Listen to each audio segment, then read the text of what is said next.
it's Melissa here, and Happy New Year to all of you.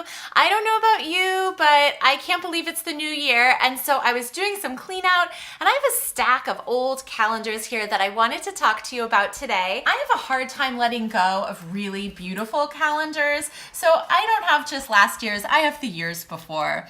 These were expensive calendars, and it's hard to part with them. So I was talking with my friend Marian over at My Jewish Mommy Life, and we're doing a collab today, so look down below. She also has an activity for you.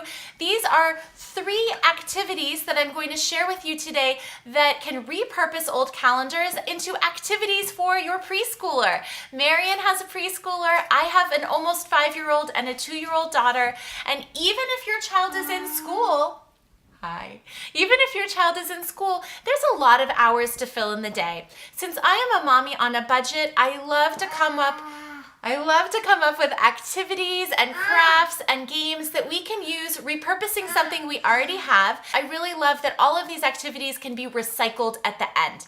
Let's jump right in. The first activity is using a beautiful sheet from one of my paper source calendars. This idea came out of a Jason Fong article. There is a weekly newspaper that we get called the Jewish Journal, and Jonathan Fong. I'll link to this craft article down below, but he uses old Andy Warhol calendars to repurpose into really beautiful and super easy to make art envelopes. If you have birthdays, holidays, this is really fun. If you want to do a big one, you can cut down your calendars and make smaller ones, and just using a glue stick and scissors, you can just get some glue on the lower edge. That's all you need to do. And we're just gonna fold this up. I freehand folded this. You could use a ruler.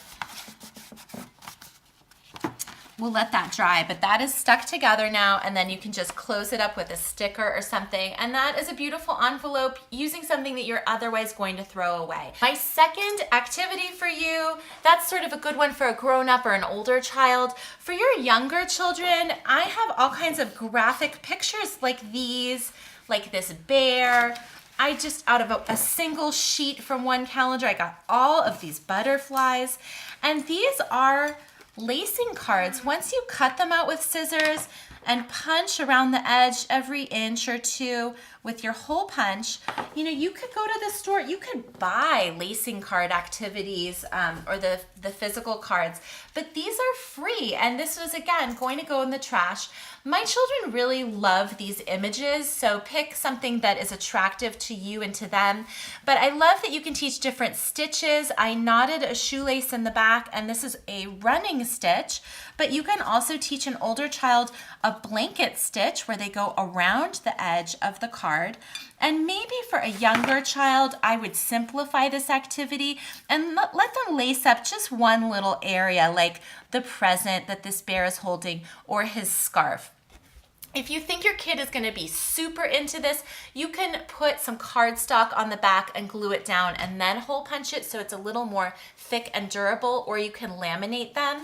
If you have a much older child and you want to teach about sewing, you can cut out shapes that then you can stick 2 pieces together and hole punch them so the holes line up, and then you can let them sew 2 cards together. That is a really great and free idea using your calendars. My last and really exciting, my favorite calendar activity is using an old shoebox, some double-sided tape or glue, and take an image. It can be like a landscape like this one, and then just give some stuff to your kid. Just give it to them. You don't need to do anything else. And that's what I love about this, because it encourages independent and imaginative play. I set my 2-year-old daughter, I set her down with all kinds of materials. So because she's still little, I prepped this box with a little bit of tissue paper to extend the image, and these giraffes. We have a grab bag of these cheapy plastic animals, and she picked out all the animals that she wanted to live in each environment. She can give them props like pine cones that we painted this season. I saved some grass from some takeout sushi recently. A cotton ball can be used for snow. The logs that come in our kit are great. And then, if you don't have animal figurines, you can use other stuff. Like I have googly eyeballs. These could easily be glued in and your child can decorate their diorama. I have a seashell, other pom-poms, jewels that are fun, some random frogs that were in my junk drawer. And then, I know you guys probably do have these. These are from a yard sale, but you can order those nice tubes of animals. It's called Toob, T-O-O-B. I'll link them down below. But you can get thematic ones like safari, underwater, forest creatures. And these, my 5-year-old is out with her grandparents, but I'm just gonna leave this out for her and let her come home to it. I hope these ideas have been helpful to you. I really hate to waste and throw things away that could have a second life and be repurposed.